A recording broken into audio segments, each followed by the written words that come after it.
Located at the northern tip of City of Pasig and can be reached by provincial road from Pasig to Dumaraw. It is approximately 18 kilometers from the city of Pasig and 68 kilometers from Iloilo.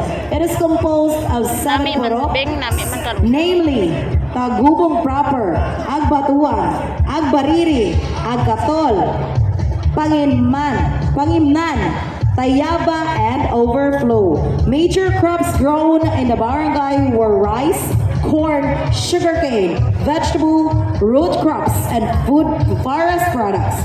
Agriculture remains the primary source of livelihood in this barangay. Ang Barangay Tagubong ginapangunahan sa ila Barangay Captain Rizal P. Padernal with the councilors Joey Daras, Reynold Pascual, Emeline Labiaga, Jose